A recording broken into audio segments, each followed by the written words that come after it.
Is somebody present there? Stand close to. You've taken it and need some more time. So we have 50-year-old gentleman, Mr. Dinesh Ram, a farmer by occupation, belongs to Bihar Sharif, and he presents to us with the ulcer over the right cheek at the level of the lower lip for the past 3 months. And in a history presenting illness, the patient developed a small ulcer in the... See, what can you do here to make the history look a little more impressive? When you're giving a history in oral cancers or cancers related to oral cavity and whatever, you know tobacco chewing is a very important role. So you can always say 50-year-old smoker, tobacco chewer, in addition to being a farmer, right? Why is it important? It will certainly make the examiner think that you are aware of the situation, that tobacco chewing has a relevance with oral cancer. In the morning also the same thing was discussed. During your history and examination, you should be able to throw as much of your information to the examiner as possible. Okay, so that will make sense. How is tobacco linked to oral cancer? Just by one is the chemical effect and the other is the mechanical effect due to irritation, chronic irritation. And the chemical effect is due to the carcinogen which is present. how are the carcinogens produced? You see, tobacco has nicotine, which is known to change into nitrosamines, which is supposed to be carcinogenic. But to change into nitrosamines, it requires contact time with bacteria. Now, how do you get bacteria in these patients? Bad oral hygiene. Now, how do you get contact time in these patients? They're usually keeping it like a quid, or they're keeping it like pan masala. It stays there for a long time. Clear? Sometimes it stays overnight. So the contact time plus the bacteria, both are required. And of course, you need nicotine to make it into a nitrosamine. And that is what is carcinogenic. Okay? What does alcohol do to potentiates the effect of tobacco? How? It has an effect on the defensive mechanism of the DNA of the mucosal lining. You know, when you're damaging any cell, the DNA protects it. So that's what undergoes a change. The same has been linked with HPV. The change that is happening is in the defensive capability of the lining. Do you understand? So this will be presented as 50-year-old smoker, a farmer by occupation. Makes sense. Similarly, if you talk about a Burgess case, 30-year-old smoker, lung cancer case, 30-year-old smoker, pancreatitis case, so many years old alcoholic. This makes sense. I mean, you quickly portray, right? The same thing is relevant in MRCS exam when you go. We normally expect students to come out with those adjectives instead of the rest, 50-year-old gentleman who always speaks the truth. All that is not required, right? Okay. In the history presenting illness, the patient developed a superficial ulcer over the right lower cheek around 3 months back, which was of sudden onset and was associated with history of alcohol and ingestion of tobacco. And it grew in size and involved the entire thickness of the cheek. And following which the patient he took some treatment from the local doctor, and also he has undergone resection for the ulcer around 15 days back at his. What do you think was the resection? That was Obviously not a resection. So what we underwent some operative intervention, which could be in the form of a biopsy. Sound intelligent. I mean, the examiner is not there to waste his time, or you are not there to waste your time. In that little 15-20 minutes that you're there, you should be able to get the maximum out of yourself and out of the examiner also. Okay, so that's it. What is the history like? If I have to put it in the order, 2 years old history of ulcer? 3 months. 3 months. It's a short history. Did it start off with an ulcer? It started off inside the oral cavity or outside? Inside. Very good. It extended to the outside, or it ulcerated through and through? It extended to the outside, and which was further aggravated after the biopsy, which was taken. According to the patient, after the biopsy, he developed a hole in his. Okay, that's what he says. What do you think? So I I believe that it started as an ulcer from within the mucosa and it has spread outwards. It's gone outwards means where? It's come through and through, it's come to the surface, that is it's involving the skin.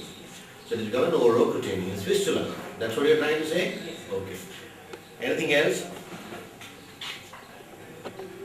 Sir, over the past 15 days, the patient has See also... this ingestion of tobacco would automatically lose relevance. He's a tobacco chew. That's why in the beginning you mentioned the examiner is conditioned to the fact that you know tobacco chewing has got to do with oral cancer. And also at the same time you know that chronic use of tobacco has got to do with this. In fact, now you can highlight what form of tobacco chewing in your personal history when you mentioned about the patient. What was his mode of taking tobacco? No, you carry on with it. So that's how you'll place it. Okay? Started off as an ulcer in the oral cavity. I hope you're all with me. It gradually moved on to involve the skin. So it's gone through and through. Started with the mucosa, come to the skin. Is that right? Clear? Yes. Okay? Yeah. Come here, you can't see from there. Yeah. So in the past history, Stand. so the patient doesn't give any history of similar ulcers in the past. What do you mean by a similar ulcer in the past? Why is it important? So recurrent oral ulcer. Okay, good. Recurrence is a point suggestive of? What does recurrence suggest? What would recurrence mean? Malignancy. Malignancy. Tuberculosis would make any sense in this case?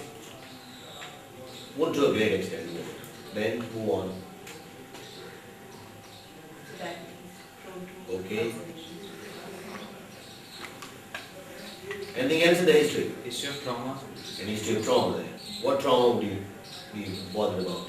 So any sharp tooth. So wearing artificial dentures or having sharp teeth. Be focused on the etiology, don't waste time. Then? Okay. So we have a patient who presented with an ulcer in the oral cavity which extended right across, that means it grew in 3 months. Short history is a feature of malignancy. Recurrence is a feature of malignancy. Now it is ulcerated. Okay? And he's a tobacco chewer. So we are already moving in some direction. Anything else in the history? Personal history would be very important here. What you mentioned about tobacco chewing can be highlighted here.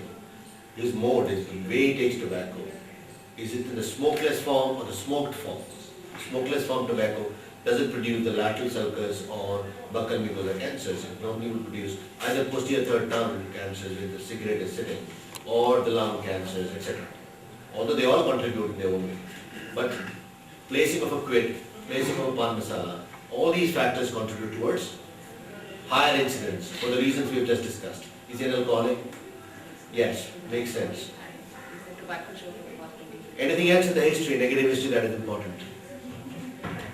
Any history of pre-cancers? This is one cancer where there is some entity called pre-cancers. What are the pre-cancers in oral cavity?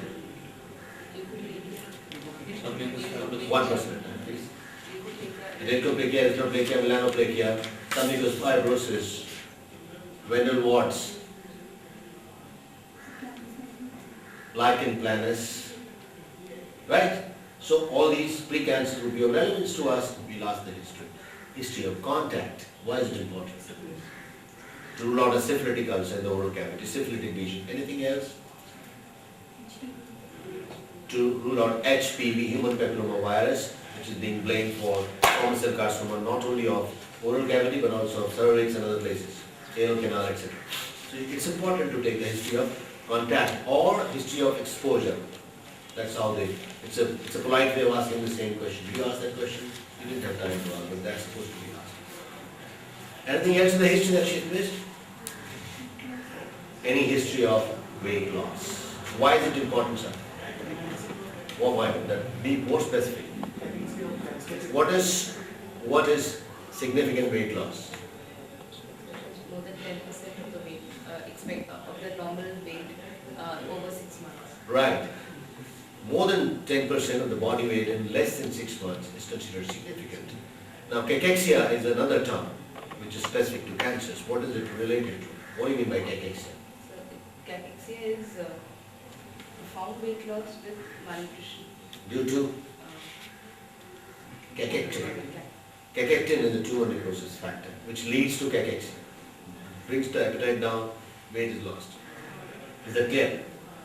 Okay, then we move on to examination. In the history, you would not waste time. Don't start talking about the treatment, the people you went to, unless there is something very, very specific. Is it right? So we are being focused on that. Yes, that's right. Patient is managed and sitting comfortably in chair, not in any visible pain at present. So the Kanofsky scale is around 80. It's very important to mention the Karnofsky scale or the performance status. Why is it important? It decides the outcome of the disease and the treatment. Outcome of the disease and of the treatment is decided by performance status. A person could have a good nutritional status but a poor performance status. And reverse is also possible. You understand what I mean? If there are patients at 9 hemoglobin, they do better than those with 12 hemoglobin. It just got to do with performance status. How do you measure Karnofsky?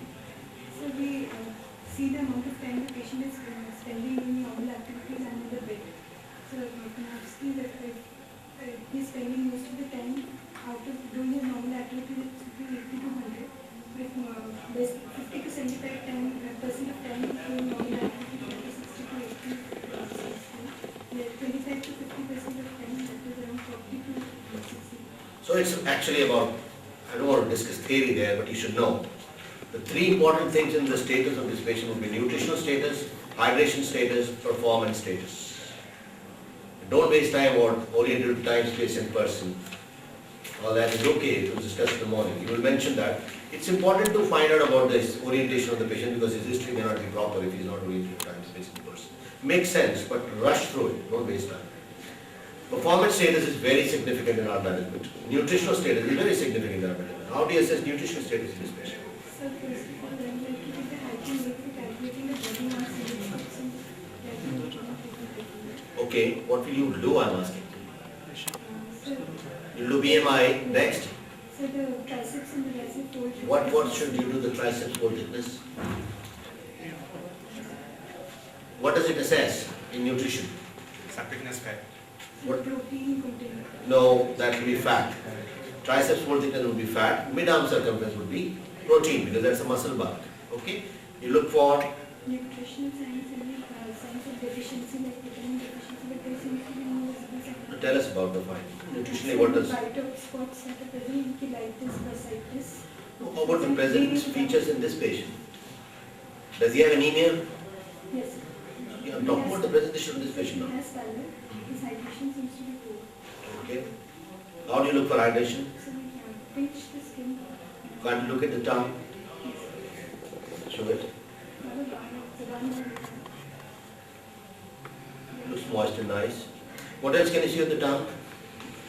So basically what you're looking for in nutritional status is gross signs and fine signs. Gross would be BMI. I mean, don't go by he looks thin, as thinning. That has a meaning. Sunken cheeks, sunken eyeballs, and gross thinning of the patient. Then pallor. On the tongue you can see geographic tongue, or you can see tongue which is barred, is vitamin deficiency. Then you can go down to hydration the similar way on the tongue, and you can see the skin turgor. Turgor is seen usually on against the bone where there is possibility. Can you just show me demonstrate? You can do that on the forehead skin, and when you leave it, it's supposed to immediately get back into its normal position. If there is dehydration, it won't. Do you follow what I'm saying? Yes. Okay. So the vitals are stable. You look for the vitals. Also, nutritional status we were talking, I've only mentioned to you about gross thing. The finer ones could be, you can look at iron deficiency. If the patient has got a colonychia, does he have it? You look for iron deficiency. He doesn't have it. Then you can look for pallor in the hands, also in the palms. And you can look for pedal edema, which would suggest hypoproteinemia. These are signs you must look for. It's not just for the sake of mentioning that you have been mentioned. Is that clear? So nutritional status, hydration status, performance status, all three have to be mentioned. Next. So in the general clinical examination, there is pallor, there is no That was covered on nutritional status. Okay. there is no edema, there is no generalized lymphadenopathy. There is no clubbing of fluids. There is lymphadenopathy regionally, but you would say I'll describe it along with the primary when I'm describing. Otherwise, there is no generalized lymphadenopathy would mean no other lymph nodes that are enlarged. So generalized lymphadenopathy would mean there is no lymphadenopathy at all. But the lymphadenopathy is confined to regional lymphadenopathy. The rest we'll describe separately, okay? So in examination of the abdomen, the patient, the facial symmetry is slightly distorted because of the ulcer, but there is no gross deviation of the mouth to the other side. So there is a visible ulcer which is around 4 centimeters into 4 centimeters. So she started with the facial symmetry, which is very important. Why is facial symmetry important? You would like to see if there is any paralysis with the nerve, if the facial is involved or not. Okay? Now, the nasolabial folds will get obliterated, or they'll disappear. At the same time, there could be deviation of the whole, the angle of the mouth. Can happen. Okay? So there is a visible ulcer. Okay. That is around 4 centimeters to 4 centimeters. And on the lower lip, extending from the angle of the lip till almost the midline, it is surrounded by an area of pigmentation that is around 2 centimeters around the ulcer. So also the upper lip shows various. Describe this ulcer completely. Why are you getting away from it?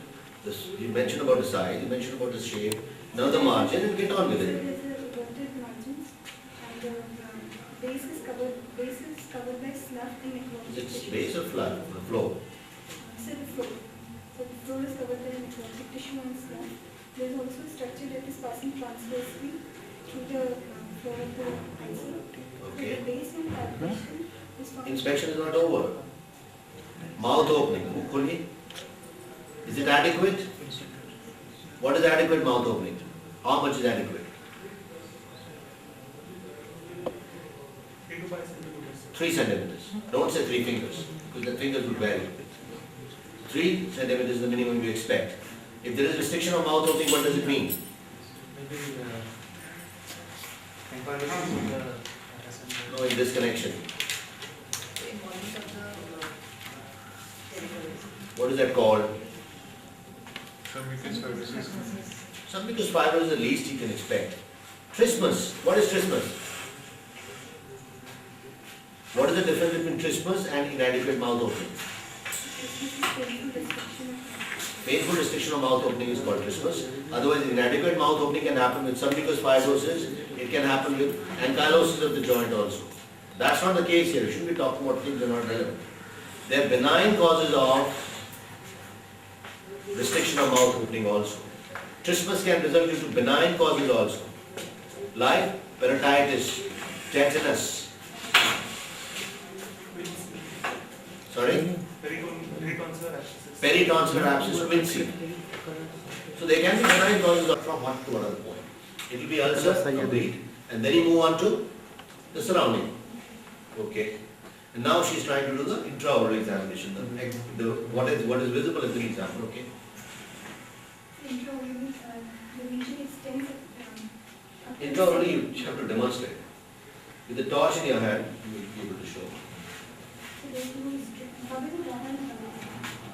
No restriction of protrusion of the tongue. Once the tongue is protruded out, what all you can see, I'll just tell you.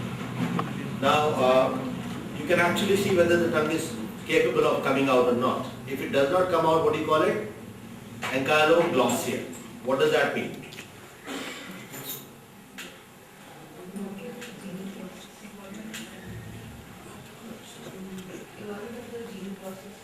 Involvement of the floor of the mouth. So the lesion is going right down to the floor of the mouth. This is very important and you should pay attention to what you're listening just now. At the same time when the tongue is out, don't ask him to do according to as you feel. You will again ask him to open his mouth, then close it, think about something else, then again no. And one go you have to examine everything. Now as you open the mouth, start with this hygiene. You don't talk about other things. Hygiene is poor if there is a smell. Tongue is, can you just show the right tongue? The tongue is visible, it's not deviated. If the tongue was to be deviated, can you show it? If the tongue was deviated, what would it mean? I'm talking to you, pay attention. There will be involvement of the genoprocess muscle. What does that mean? So it will be deviated towards the right side. Hypoglossal. Which side would it go if hypoglossal of the right is involved? Right. Why? Looks right. Paralysis of the affected muscles of the same side. No, but why does it move to the same side? Since the function is to protrude the tongue, and therefore. Genioglossus is not a fan-shaped direction. So the fibers decussate, they crisscross. There is a very high chance that they crisscross and move to the same side. It's called wheelbarrow phenomenon. You seen a wheelbarrow? Ever seen a wheelbarrow? Never? You seen those roadside garbage carrying vehicles? They are wheelbarrows. If the wheel breaks, which side does it drop? Same side. This is called wheelbarrow phenomenon. The tongue protruded outside, deviates to the same side in patients with cancer of that side. Glow, hypoglossal nerve involvement. That's why it's important. Same time she'll examine the oral cavity. Mouth opening is again adequate. She can see that there is no specific deviation. Anything else? So the urinary central and Look inside and show it falling. No, I think before we, yes, she's fine. What does it mean if you will central? What does it mean? So the 10th, 9th and 10th. I mean, that in a way sums up the cranial nerves. We come to the end of that, we have already examined.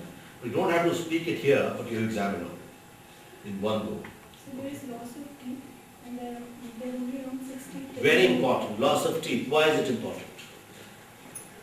I mean, actually, teaching is a two-way process. You must react. Involvement of the mandible. Edentulous teeth are more to fall instead of the Okay, edentulous, not teeth. teeth. Yeah. Edentulous mandible individuals are more prone to involvement of the mandible, that's one. Number two, sometimes as she rightly mentioned, one of the signs of involvement of the alveolus is that the teeth start loosening and they start dropping. You understand what I'm saying?